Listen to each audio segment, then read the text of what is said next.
Enzo Maresca will be the Chelsea manager for next season, replacing Mauricio Pochettino. In this video, we analyse whether Maresca is a good appointment and discuss whether he has what it takes to take Chelsea back to the title fight. This is why Enzo Maresca is an interesting choice as Chelsea's new manager.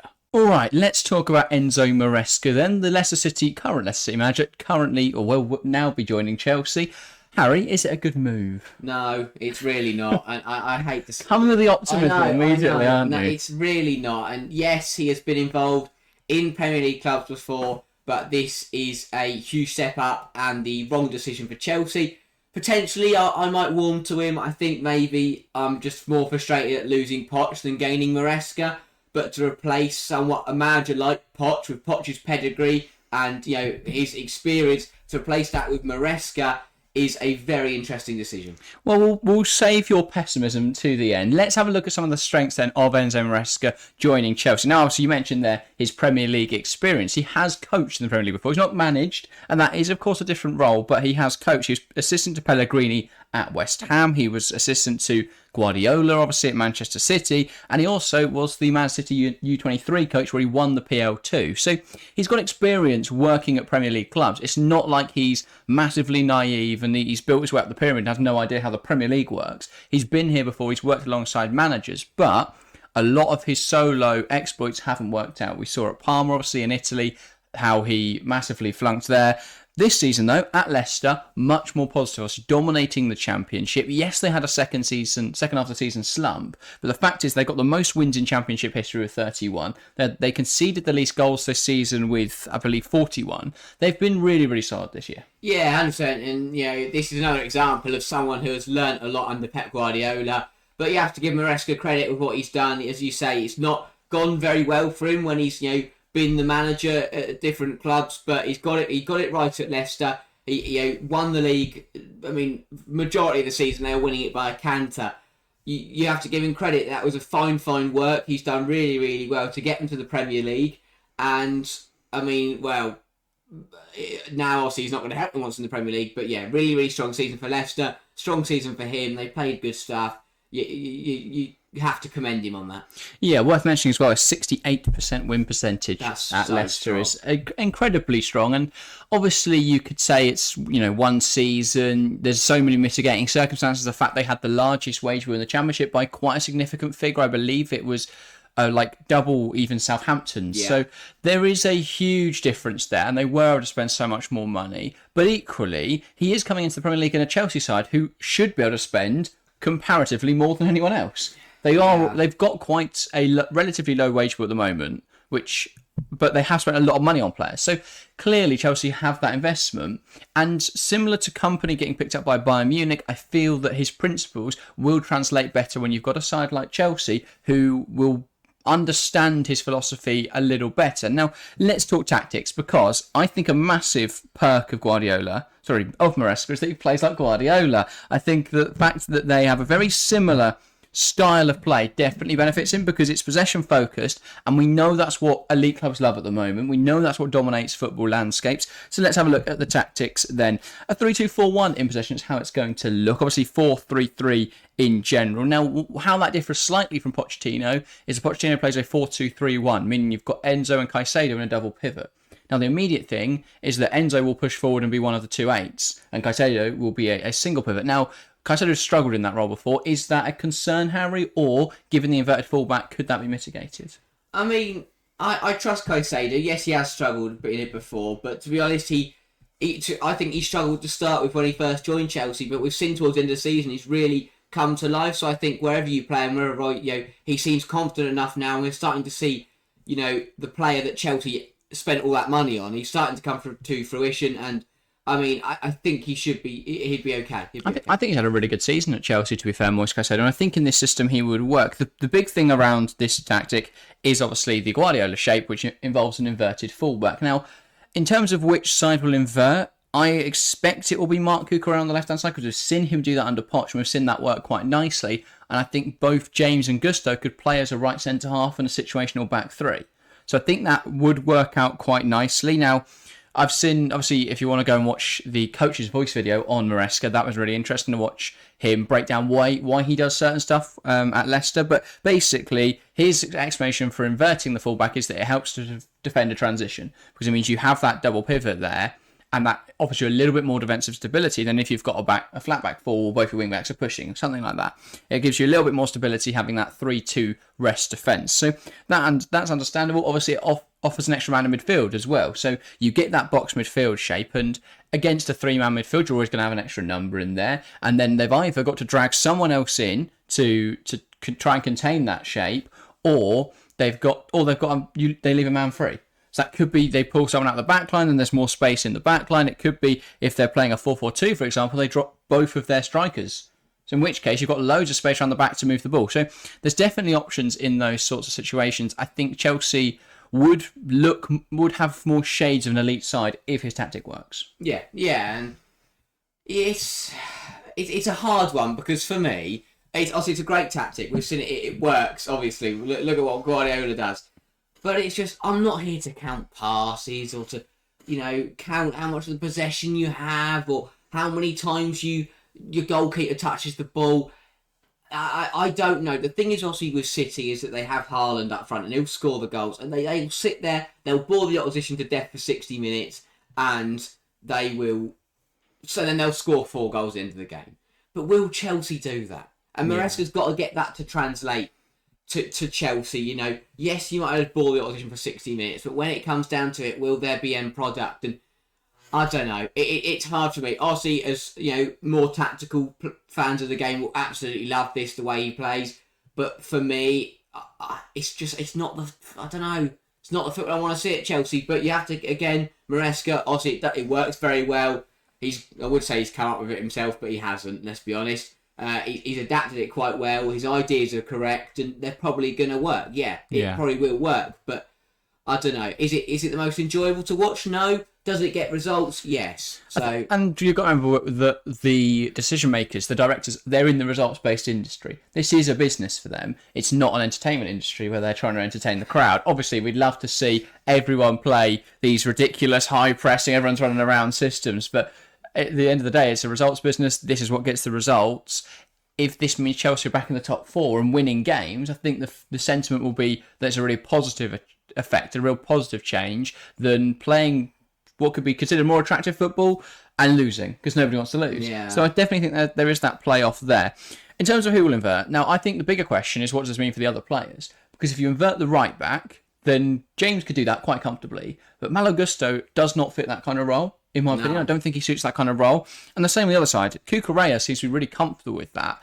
But I'd have massive question marks over whether Ben Chilwell will be able to do that, because he's not very good on the ball at all. Yeah. So in which case you've then got to find another left back. I think that will be a priority this summer.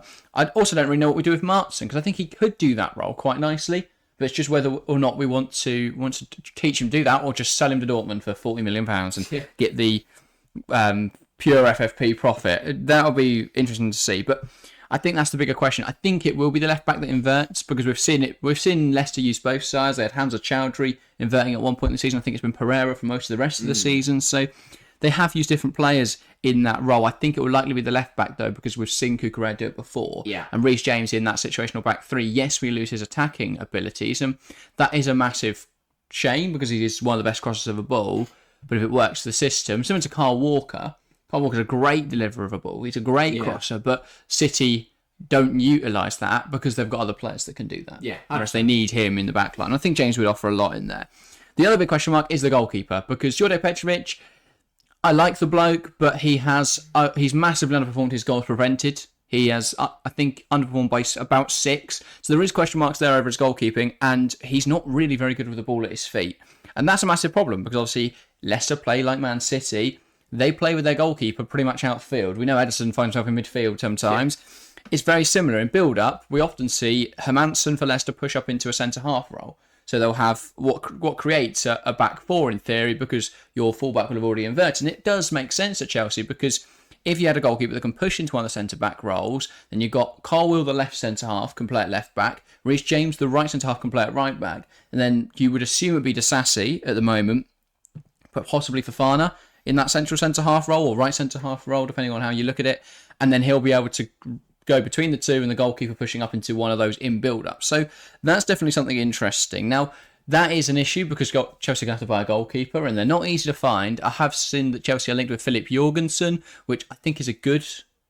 I think he's done well at Villarreal, but we've seen goalkeepers come over from Spain before and not really perform. I'm already getting flashbacks to Kepa, but if anything means we don't have Kepa in goal next season or Robert Sanchez, I am more than comfortable with trying it. So I think it's going to be an interesting... The thing that I've since spoken about most with Chelsea is it's going to be a busy summer, and I don't like that as a Chelsea fan. We need to have a settled summer, and we could have had that, but now we've brought in Maresca and we've got to change elements of the squad again. I still think a lot of it will apply, will transition quite nice. So we know he's got a couple of players at Chelsea that he's worked with before, like Romeo Lavia, like Cole Palmer.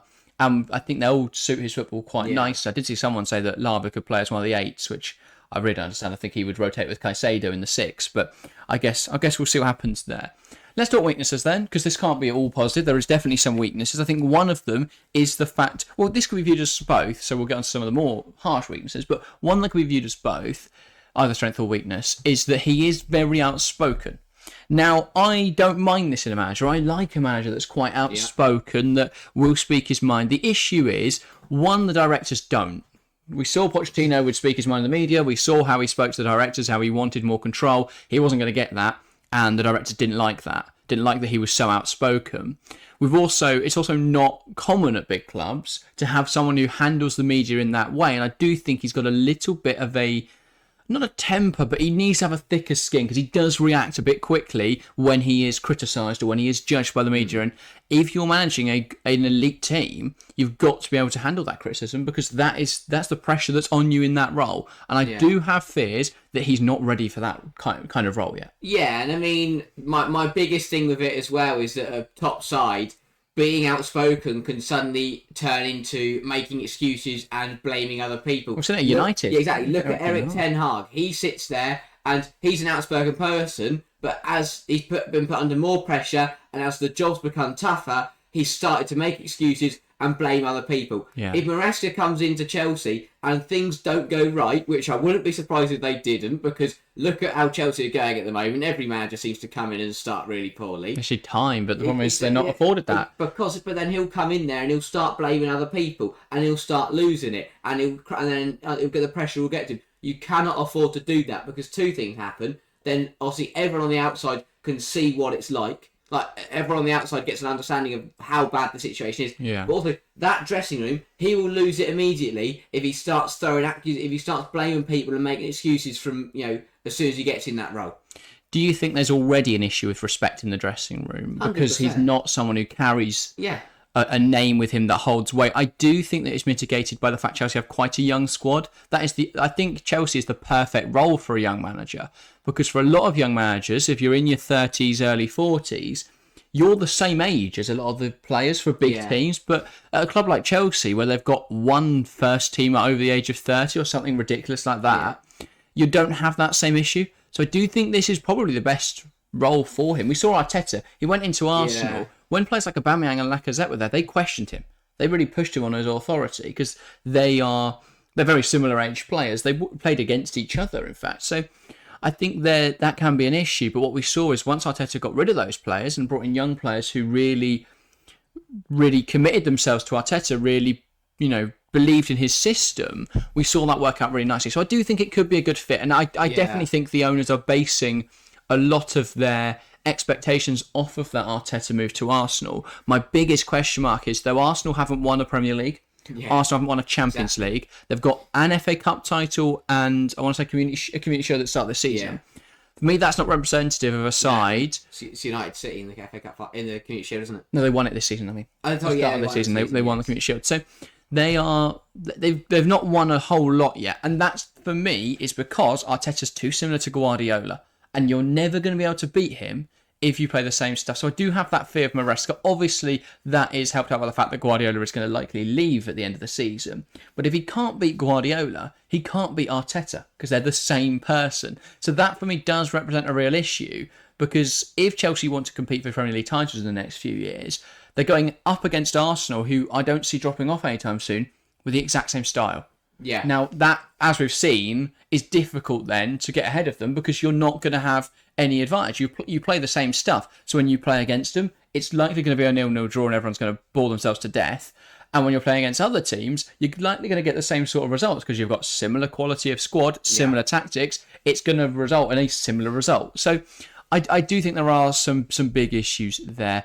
On top of that, obviously, he's a young manager. He's not very pragmatic. Now, Guardiola wasn't very pragmatic. Obviously, he now has loads of different systems and shapes he can go to, but young coaches aren't pragmatic. They don't have experience, and I do think that a lot of them are very stubborn. Even you look at Ange Postecoglou, very regimented in his ways, very stubborn in that his system and his belief in his system. He hasn't changed up all season at Tottenham, despite results slipping at times. I think you could say the same for Arteta, quite a young manager. He hasn't faced the same sort of issues, but he hasn't changed up his tactics too much. They've pretty much stayed the same for at least the last 2 years since he just nicked Pep's tactic. Yeah. So I do fear that, obviously, with a young coach, you do lose that. If things start going wrong for Chelsea, as we've seen with Leicester this season, Maresca doesn't have those tools to turn it around. And obviously, as we've said with goalkeepers, that's an immediate outlay that Chelsea are going to have to go and find a goalkeeper, going to have to go and buy a goalkeeper to suit the system. It's not the worst thing in the world, but it is, of course, another sign that Chelsea need to make, another player that needs to be bedded into the system. And with already a squad that's had 1 or 2 years at best at the club, with already so many improvements that are being proposed this summer, there's a left back that apparently Chelsea want to target, centre half, a left back, a left winger, and a striker. But for me, that's a lot of business to do in a window, and then obviously a goalkeeper now. I think that's a lot to do in one window, and again, it feels like that huge turnover in playing squad is only going to be detrimental. So I do think there are some issues there, but I guess we'll see what happens. I do think Chelsea's expectations of Maresca are massively unrealistic. UCL, so the top 4 in the Premier League, and the Club World Cup, they want to win that next summer. For me, that's completely unrealistic. Yeah, the Club World Cup is. I don't care about that, to be completely honest. Well, I think the owners care because there's an £80 million exactly for winning it. But top 4, yes, because the quality of the playing squad right now is good, and this is why I don't think we should make any sign. We shouldn't have to make any signs either. The quality of Chelsea's squad right now is good enough to get into the top 4. I look at it; it's stronger than that Aston Villa side, and we've proven it. And Chelsea have proven again that they can go to City and win, go to Arsenal and win. That won't happen anymore because Chelsea are going to end up playing like them. So that's the problem. You've thrown away 4 points there at least because you're not going to beat those two sides. Terrible. And my big worry is if it's going right, it'll be absolutely fine. But as soon as it starts to go wrong, it's gone down the toilet because Maresca will lose the dressing room. He'll then start barking off in the media. Then he'll just lose, and then he'll lose the board. And he's shown that he don't change things up when it's going wrong. When Leicester slumped, he just kept doing the same thing over and over and over again, expecting it to work, and it didn't. And that's the worry. If it starts going wrong early doors for Maresca, he is done. I think that is an issue. I disagree. I agree, though, that the squad is good enough for top 4. I disagree the expectation would be top 4. If we'd kept Pochettino, I'd 100% agree. Yeah. We should be expecting top 4 this season. But we've changed manager, and it is going to take time for Maresca to adapt. And my big fear is we're not allowing for that once again. We're not taking into account the fact it is going to take time for a manager to come into a club and make a difference. Yeah. Because it does take time. Guardiola didn't come in and win the Premier League in his first season. Yeah, Poch would have got top 4. Poch would have got top 4. That's the big question, isn't it? So I don't really understand. Chelsea, the owners have shot themselves in the foot. It's like we want top 4, so let's sack the manager and we'll go back to square one again. Pochettino did a phenomenal job. He came in, he stayed the ship after a terrible year before. Phenomenal strong, but he did do it. He did do a good job. Relative to where we were. Maresca has got to come in and replicate. He's got to come in and immediately match where Poch got Chelsea to. And he won't do that. And then suddenly, when Chelsea are sat 9th or 10th in the league after 4 or 5 games, the fans will turn on Maresca. Then Maresca will feel the pressure, and then that will be where we test his management. Can he handle that pressure? If we look at examples of recent times, he won't. He'll crumble. He will crack under that pressure. Then he'll lose it in the media, will lose the dressing room, and Chelsea will be back in a vicious cycle where Maresca ends up on his arse on the curb. The biggest frustration for me is that I don't know why we've given a big contract, but we should have learned, because once again we're a club that's struggling with FFP, and we've spent £15 million sacking Poch and bringing in Maresca because we had to pay $10 million to Leicester and we had to pay Poch out of his contract. And we've already still got Graham Potter on the payroll because he's exactly. No wonder he's not got a new job. He's literally getting a wage to sit at home. What a life for the bloke. But we're still paying him off. We've had to pay Poch off. If Maresca gets sacked in a year's time, he'll be under contract for another 3 years after it. So I don't know why we're not learning from our mistakes. It's like with players, having long contracts makes sense because if you want to sell them on, they've got a long enough contract, or if people want to come in for them, they've got enough long enough contract where you can negotiate a higher fee, and obviously you can loan them out. You've got options there with players. With managers, you can't do that. Yeah. So if you fire them, you've then got a huge compensation fee to pay again, and I just find that really bizarre. Yeah, I mean, it's going to be an interesting one, and obviously I know you should back a manager to the hill, but the problem is there will be Chelsea fans who feel the same as I do, that there are just so many.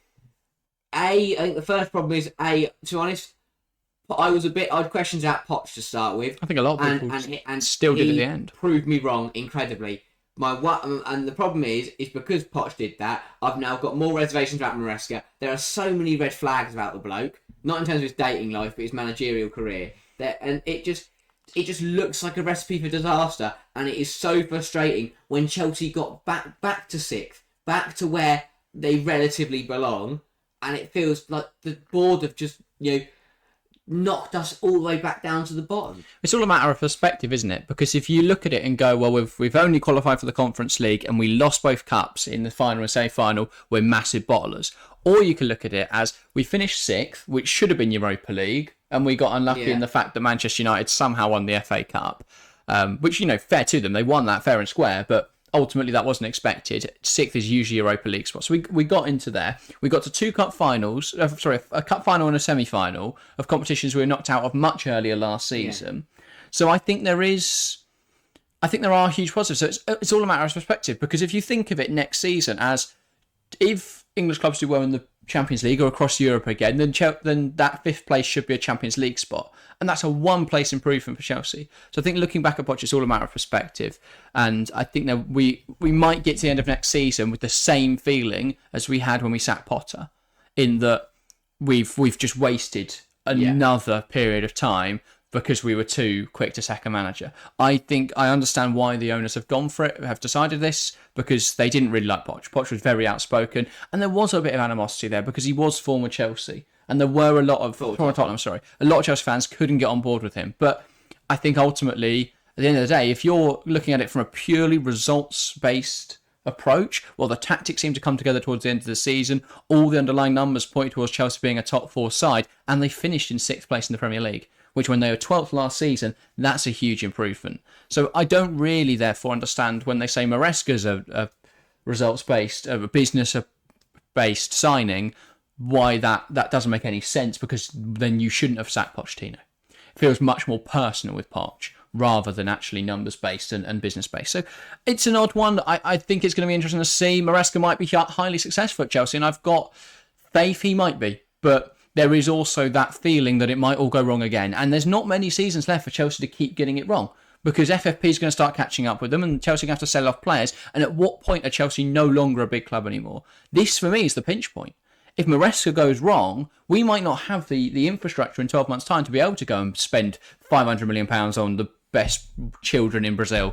So we're going to have... It's going to be interesting. I think this is going to be a really crucial season for Chelsea and for the Clear Lake capital reign, because if we get to 2025 and we don't have any Europe, for example, and we haven't won the Conference League, I think we're in a really shit position. And you've got Esteval joining that summer, you've got Kendry Paya joining that summer. They're walking into a club who don't have a manager and don't have European football. They'll be furious. They'll be absolutely baffled as to what they've signed up for, because they were promised something completely different. But it's going to be very interesting to see. I've got optimism for this season, but I understand the reservations of a lot of fans. I'm quite an optimistic person in general, I would say. I don't know if I present that on video sometimes, but I am generally optimistic about Maresca. I always was about Pochettino, but I do think there are some very valid reservations, very valid concerns about his ability to manage at this level and whether or not he's ready for this big role. But let's find out. We're going to, it's happening now. We've got 6 months. Prove me wrong. We've got 12 months, sorry. Let's see what happens with Enzo Maresca and Chelsea. But that's everything from us today. Hope you guys have enjoyed today's video. If you want to watch more of our content, there's going to be a video on screen now. What do we speak about, Harry? We spoke Manchester United, yes. I think, and whether Ten Hag deserves to stay. So go and click that and watch our latest video. But that is everything. Next week, we are coming with the Euros previews. They start this time next week on Friday as we get ready for the European Championship. So look out for all of that. And of course, tomorrow, if you're watching this when it goes out, we have the Champions League final. So very exciting times indeed. But that's everything from us today. Thank you guys very, very much for watching, and we'll see you next time. See ya.